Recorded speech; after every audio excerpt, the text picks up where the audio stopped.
इस वीडियो में हम देखेंगे कि सिंप्लीफिकेशन ऑफ एक्सपोनेंशियल एक्सप्रेशंस हम किस तरह से कर सकते हैं। एक्सपोनेंशियल एक्सप्रेशंस क्या होती हैं? इस तरह की एक्सप्रेशंस जिसके अंदर हमारे पास एक्सपोनेंट्स इन्वॉल्व हों, उन एक्सप्रेशंस को हम कहते हैं एक्सपोनेंशियल एक्सप्रेशंस। और जाहिर है कि एक्सपोनेंशियल एक्सप्रेशंस को सिंप्लीफाई करने के लिए हमें लॉज ऑफ एक्सपोनेंट्स का आना ज़रूरी है। अगर आपको लॉज ऑफ एक्सपोनेंट्स नहीं आते तो आप इस वीडियो को देखने से पहले मैंने तमाम लॉज की वीडियोस इस वीडियो की डिस्क्रिप्शन में दी हैं। आप पहले उन वीडियोस को देखिए और उसके बाद आप इस वीडियो को वॉच करेंगे तो आप बेहतर तौर पे इस वीडियो को समझ सकते होंगे। चलें अब यहीं पे थोड़ा सा रिकैप करते हैं लॉज ऑफ एक्सपोनेंट को। फॉर एग्जांपल, अगर आपके पास एक पावर हो एक्स टू द सिक्स्थ और उसको आप डिवाइड करें एक और पावर के साथ एक्स टू द फोर्थ के साथ, तो वो बराबर होगा एक्स की किसी पावर के। क्या आप बता सकते हैं कि एक्स की ये मिसिंग एक्सपोनेंट क्या होना चाहिए? अगर आपको ये नहीं आता आपको मैं रिकमेंड करूँगा कि मैं अपनी यहाँ एक और वीडियो का लिंक आपको दे रहा हूँ, डिवाइडिंग पावर्स। आप पहले उसको वॉच कीजिए, क्योंकि अगर आपको लॉज ऑफ एक्सपोनेंट में कन्फ्यूजन है तो आपको सिंप्लीफिकेशन करने में मुश्किल आएगी।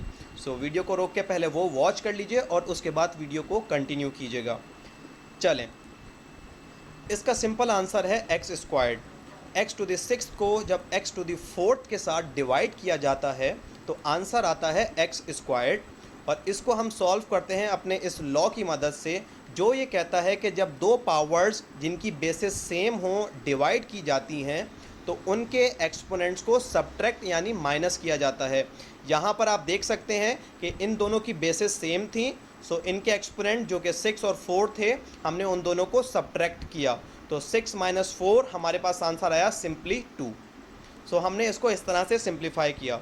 तो ये हमारा पहला लॉ है एक्सपोनेंट का जो हमें ज़रूरत पड़ेगी, वो हम यहाँ लिख रहे हैं, लेकिन इसको जनरल फॉर्म में लिखते हैं इस तरीके से कि जब भी आपके पास बेसिस सेम हो तो उनकी पावर्स कुछ भी हों तो हम उनको सब्ट्रैक्ट कर देंगे। ठीक है, नेक्स्ट मैं आपसे एक और सवाल पूछता हूँ। फॉर एग्जांपल, अगर मैं आपसे कहूँ कि मैंने एक्स और वाई के प्रोडक्ट के ऊपर एक पावर ए रेस की है, क्या आप इस एक्सप्रेशन को सिंप्लीफाई कर सकते हैं? अगेन ये एक और लॉ है एक्सपोनेंट का। अगर आपको ये लॉ नहीं आता तो मैं उस लॉ की वीडियो का लिंक भी आपको यहाँ दे रहा हूँ। मैं साथ साथ लिंक देता जाऊँगा। अगर आपको किसी भी लॉ में कन्फ्यूजन है तो वीडियो को रोक के आप उस लॉ को समझिएगा और फिर वीडियो को आगे प्ले कीजिएगा। चलें, इसको सिंपली आंसर लिखा जा सकता है X to the power of A into Y to the power of A. और वो हमने सॉल्व किया। सिंपली हमें पता है कि जब भी किसी दो नंबर्स की प्रोडक्ट के ऊपर पावर रेज हो लाइक दिस, तो उस पावर को उन दोनों फैक्टर्स के ऊपर रेज किया जाता है। हम a को जो है वो x के ऊपर भी लिखेंगे और a को y के साथ भी लिखेंगे, तो हमें ये आंसर मिलेगा x to the power of a into Y to the power of a। ये लॉ है हमारा डिस्ट्रीब्यूटिंग पावर ओवर प्रोडक्ट। और इसी लॉ को हम इस तरह भी देखते हैं कि जब हमारे सिमिलरली, जैसे यहाँ प्रोडक्ट के ऊपर पावर रेस थी, अगर इसी तरह कोशिएंट के ऊपर दो नंबर्स के कोशिएंट मतलब डिवीजन के ऊपर भी पावर रेज हो तो उसमें भी हम इसी तरह पावर को डिस्ट्रीब्यूट कर देते हैं। मतलब ये जो पावर ए है ये न्यूमरेटर और डिनोमिनेटर दोनों के ऊपर चली जाएगी। हमारा आंसर आएगा x to the power of a divided by y to the power of a. These two are the law of distribution of powers. अब लास्ट में मैं आपसे एक और सवाल पूछना चाहूँगा कि अगर मैं आपसे कहूँ कि मैं आपको एक पावर दे रहा हूँ which is X raise to the power of negative A, क्या आप इस पावर को पॉजिटिव एक्सपोनेंट के साथ लिख सकते हैं? अगेन ये भी एक लॉ है एक्सपोनेंट का, और अगर इसके लिए भी मैं आपको वीडियो यहाँ दे रहा हूँ, अगर चाहें तो देख सकते हैं, लेकिन अगर आपको इसका आंसर आता है तो आप आंसर दीजिए। चलिए हम इसको देखते हैं। इसका सिंपल आंसर हमारे पास है 1 divided by X to the power of A. और ये लॉ हमने यूज़ किया है जो ये कहता है कि किसी भी नंबर के ऊपर अगर नेगेटिव एक्सपोनेंट हो तो वो बराबर होता है 1 divided by the same number two the positive exponent. क्या मतलब है कि x की पावर नेगेटिव a थी, तो ये बराबर होगी 1 divided bye 1 divided bye x की power positive a। So in short जब भी हमारे पास नेगेटिव एक्सपोनेंट आए इस तरह, तो हम उसको रेसिप्रोकल करके पॉजिटिव एक्सपोनेंट में कन्वर्ट कर सकते हैं। सिमिलरली इसी लॉ को यूज़ करके हम इसका उल्टा काम भी कर सकते हैं कि अगर हमारे पास नेगेटिव एक्सपोनेंट डिनोमिनेटर में आ रहा हो, सो हम उसको न्यूमरेटर में ले जाके उसको पॉजिटिव एक्सपोनेंट बना सकते हैं। हमें जिस तरह से ज़रूरत पड़ेगी, अगर न्यूमरेटर में आ रहा है तो हम डिनोमिनेटर में लेके जाएंगे, और अगर डिनोमिनेटर में आ रहा है तो हम उसको न्यूमरेटर में लेके जाएंगे, राइट। सो अगेन अब हमने ये तमाम लॉज जो हम इस एक्सपोनेंशियल एक्सप्रेशंस को सिंप्लीफाई करने के लिए यूज़ करने वाले हैं, वो तमाम हमने रीकैप किए हैं। आई अगेन रिकमेंड कि अगर इनमें से आपको कोई भी लॉ नहीं आता या किसी भी लॉ में कन्फ्यूजन है, तो वीडियो के लिंक्स डिस्क्रिप्शन में मौजूद हैं। सिंप्लीफिकेशन स्टार्ट करने से पहले आप उन लॉज को अच्छी तरह समझ लीजिए, और उसके बाद फिर आपको सिंप्लीफिकेशन करने में मज़ा भी आएगा और आपको समझ भी आएगा। चलें हम सिंप्लीफिकेशन स्टार्ट करते हैं। फॉर एग्जांपल हमारे पास ये एक्सपोनेंशियल एक्सप्रेशन है which is 3/5 to the power of 4, right. और आपको पता है यहाँ पे डिवीजन भी हो रही है, पैरेंथेसिस भी आ रहे हैं और एक्सपोनेंट भी आ रहा है। और जब भी हमारे पास ज़्यादा ऑपरेशंस अप्लाई हों, तो जाहिर है उसके लिए हमें ऑर्डर्स का पता होना चाहिए कि हमें पहले कौन सा ऑपरेशन सॉल्व करना है। सो हमें ये बात अच्छी तरह पता है कि जब भी हमारे पास एक से ज़्यादा ऑपरेशंस आएँ तो हम पेम्टस का रूल अप्लाई करते हैं, जिसका मतलब है कि हम पहले पैरेंथेसिस को सॉल्व करते हैं, फिर एक्सपोनेंट्स को, फिर मल्टीप्लिकेशन या डिवीजन को, और उसके बाद सबसे आखिर में एडिशन या सब्ट्रैक्शन को। ठीक है। सो पहले हमें पैरेंथेसिस नज़र आ रहे हैं, और ऑर्डर के हिसाब से पहले पैरेंथेसिस को सॉल्व करना है, ब्रैकेट्स को सॉल्व करना है। सो हम पहले इस ब्रैकेट के अंदर जो कुछ है उसको पहले सिंप्लीफाई करेंगे। हमारे पास ब्रैकेट के अंदर आ रहा है 3 और 15, ये आपस में रिड्यूस किए जा सकते हैं क्योंकि 3 के टेबल में 3 भी आता है और 15 भी मौजूद होता है। सो अगर हम इन दोनों को 3 से कैंसिल कर दें तो हमारे पास न्यूमरेटर में आएगा 1 और डिनोमिनेटर में आएगा 5। सो पहले हमने विद इन दी पैरेंथेसिस इसको रिड्यूस कर लिया। अब हमारे पास पैरेंथेसिस के अंदर कोई सिंप्लीफिकेशन पॉसिबल नहीं है। सो अब हम चलेंगे अपने नेक्स्ट स्टेप यानी एक्सपोनेंट्स की तरफ। और एक्सपोनेंट हमें नज़र आ रहा है, ये जो एक्सपोनेंट है ये इस कोशिएंट के ऊपर लगा हुआ है। इसका मतलब है हम अपना ये वाला लॉ यूज़ कर सकते हैं जो ये कहता है कि अगर आपके पास कोई एक्सपोनेंट कोशिएंट के ऊपर रेज हो तो आपको न्यूमरेटर और डिनोमिनेटर दोनों के ऊपर उस एक्सपोनेंट को लगाना होता है। लाइक दिस, लाइक हमारे पास यहाँ पे 4 है, तो ये 4 1 के साथ भी जाना चाहिए और 5 के ऊपर भी आना चाहिए, इस तरीके से। ठीक है। सो 1 की power 4 and 5 to the 4th power in the denominator. Okay, अब हमने ये लॉ अप्लाई कर लिया। अब हमें पता है 1 टू द 4th का मतलब है कि हमें 4 1s आपस में मल्टीप्लाई करने हैं, और 5 टू द 4th का मतलब है द प्रोडक्ट ऑफ 4 5s। सो हमने ये लिख लिया। इसका मतलब है कि जब हम इसको सिंप्लीफाई करेंगे तो हमारा आंसर आएगा 1 डिवाइडेड बाय 625, और वो इस तरह कि 4 टाइम्स जब 1 को मल्टीप्लाई किया जाएगा तो आंसर आएगा 1, और अगर 4 टाइम्स 5 को मल्टीप्लाई किया जाएगा सो आंसर आएगा 625। सो इस तरीके से हमने अपने लॉस को इस्तेमाल करके इस एक्सपोनेंशियल एक्सप्रेशन को सिंप्लीफाई किया है। नेक्स्ट, अब इसी तरह की एक एक्सप्रेशन मैं आपको दे रहा हूँ। आप वीडियो को यहाँ रोक के प्लीज़ इसको ट्राई कीजिए खुद से सॉल्व करने के लिए, और फिर वीडियो प्ले करके उसके सॉल्यूशन को अपने सॉल्यूशन से मैच कीजिएगा। ओके, अगेन हम सेम पेम्टस रूल को 1 बाय 1 यूज़ करेंगे और लॉज ऑफ एक्सपोनेंट को यूज़ करेंगे और इस एक्सपोनेंशियल एक्सप्रेशन को सिंप्लीफाई करेंगे। हमारे पास यहाँ पैरेंथेसिस के अंदर आ रहा है 5/10, इसका मतलब है कि ये रिड्यूसेबल है, तो हम 5 से इसको रिड्यूस कर दें तो हमारे पास 1 बचेगा न्यूमरेटर में और we will have 2 in the denominator. So ये रिड्यूस होकर फ्रैक्शन इस तरह की नज़र आएगी, 1/2 टू द -6 पावर। ओके, अब अगेन हमारे पास ये एक कोशिएंट है, उसके ऊपर पावर रेज्ड है, तो अगेन हम ये वाला लॉ अप्लाई करेंगे और अपनी जिस पावर को न्यूमरेटर और डिनोमिनेटर पे डिस्ट्रीब्यूट कर देंगे। सो हमारे पास आंसर आएगा 1 to the -6th power and 2 to the -6th power. अब हमारे पास यहाँ पे जो एक्सपोनेंट्स हैं आप देख सकते हैं कि ये नेगेटिव एक्सपोनेंट्स हैं। इसका मतलब है हम उसको पॉजिटिव बनाने के लिए ये वाला लॉ इस्तेमाल कर सकते हैं। ये लॉ हमें ये कहता है कि नेगेटिव से पॉजिटिव बनाने के लिए आपको उसको रेसिप्रोकल करना होता है, मतलब न्यूमरेटर को डिनोमिनेटर में लेके जाना होता है, और अगर डिनोमिनेटर में नेगेटिव पावर है तो उसको न्यूमरेटर में लेके आना होता है। तो हम इसको इस तरह लिख सकते हैं, जब हमने 2 to the -6 को न्यूमरेटर में लेके गए सो वो बन गया 2 to the 6th, और 1 to the -6 को जब हम डिनोमिनेटर में लेके गए सो वो बन गया 1 to the 6th। तो याद रखें, जो भी हमारे पास नेगेटिव एक्सपोनेंट आ रहा हो हम सिर्फ उसी को मूव करेंगे। अगर वो न्यूमरेटर में हो तो उसको डिनोमिनेटर में ले आएँ, और अगर वो डिनोमिनेटर में हो तो उसको न्यूमरेटर में लेके आइए। ओके, अब हमें सिर्फ सिंप्लीफाई करना है।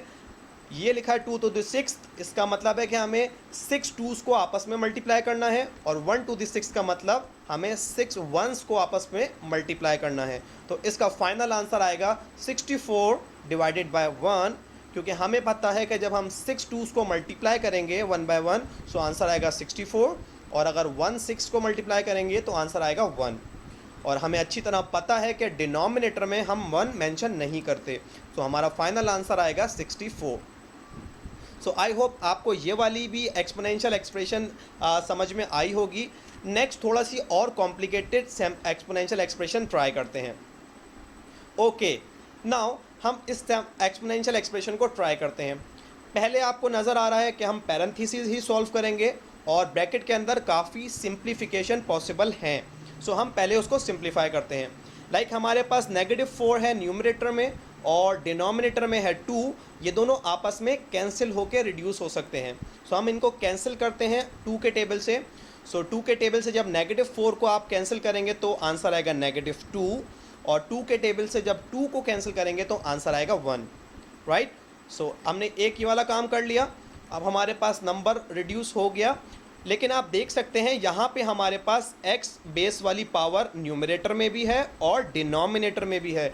इसी तरह y बेस वाली पावर हमारे पास न्यूमरेटर और डिनोमिनेटर दोनों में मौजूद है। इसका मतलब है ये सेम बेसिस वाली पावर्स आपस में डिवाइड हो रही हैं। तो हम ये पहला लॉ जो डिवीजन ऑफ पावर्स की बात करता है हम उसको अप्लाई कर सकते हैं, और ये लॉ सिंपली हमें ये कहता है कि जब भी बेसिस सेम हो और पावर्स डिवाइड हो रही हों तो हम उनके एक्सपोनेंट्स को माइनस करवाते हैं। सो यहाँ पर x का एक्सपोनेंट 2 है और नीचे 1 है, सो हम 2 - 1 करेंगे, और यहाँ पर y का एक्सपोनेंट 5 है और नीचे 3 है, सो 5 - 3 करेंगे, और सिंप्लीफाइड फॉर्म में हमारे पास कुछ इस तरह से आंसर आएगा। मैं आपको समझा दूँ ये किस तरह आया। लाइक हमारे पास ये -2 बचा था तो हमने ये -2 लिख दिया। x की पावर्स को हमने कंबाइन किया क्योंकि डिवाइड हो रही थी, तो 2 - 1, और y की पावर्स को भी हमने कंबाइन किया, डिवाइड हो रहे थे तो एक्सपोनेंट्स को माइनस किया, तो 5 - 3 लाइक दिस 5 - 3। अब हमारे पास डिनोमिनेटर में कुछ नहीं बचा, सिर्फ 1 बचा, तो अब हमें वो मेंशन करने की ज़रूरत नहीं है। और ये जो ब्रैकेट के ऊपर एक्सपोनेंट आ रहा था वो अपनी जगह वैसे ही मौजूद है, क्योंकि अभी हम ब्रैकेट के अंदर सिंप्लीफिकेशन कर रहे हैं, अभी हम एक्सपोनेंट की तरफ नहीं गए। चलिए अब इसको सिंप्लीफाई कर लेते हैं सिंपली। सो हम कर सकते हैं 2 - 1 आंसर आएगा 1, और 5 - 3 आंसर आएगा 2। और हमें पता है कि जब भी एक्सपोनेंट 1 हो तो उसको मेंशन करना ज़रूरी नहीं होता। सो ये हमने इसको सिंप्लीफाई किया। अब हमारे पास ये सिंप्लीफाई हो के आंसर आ रहा है -2 × x × y² whole raise to this second power. चलिए अब हमारे पास क्या हो सकता है, क्या अब ब्रैकेट के अंदर कोई सिंप्लीफिकेशन मौजूद है? नहीं, क्योंकि कुछ कैंसिलेशन भी मौजूद नहीं है और बेसिस भी सेम नहीं है, तो हम पावर्स को कंबाइन भी नहीं कर सकते। अब हमें चलना है अपने एक्सपोनेंट की तरफ ब्रैकेट के बाहर। अब हमारे पास आप देख सकते हैं कि ब्रैकेट के अंदर हमारे पास 3 फैक्टर्स हैं, -2, x और y, और उसके ऊपर पावर लगी है। इसका मतलब है हम ये वाला लॉ यूज़ कर सकते हैं जो ये कहता है कि अगर आपके पास प्रोडक्ट के ऊपर पावर हो तो आप तमाम फैक्टर्स के ऊपर पावर को डिस्ट्रीब्यूट करते हैं।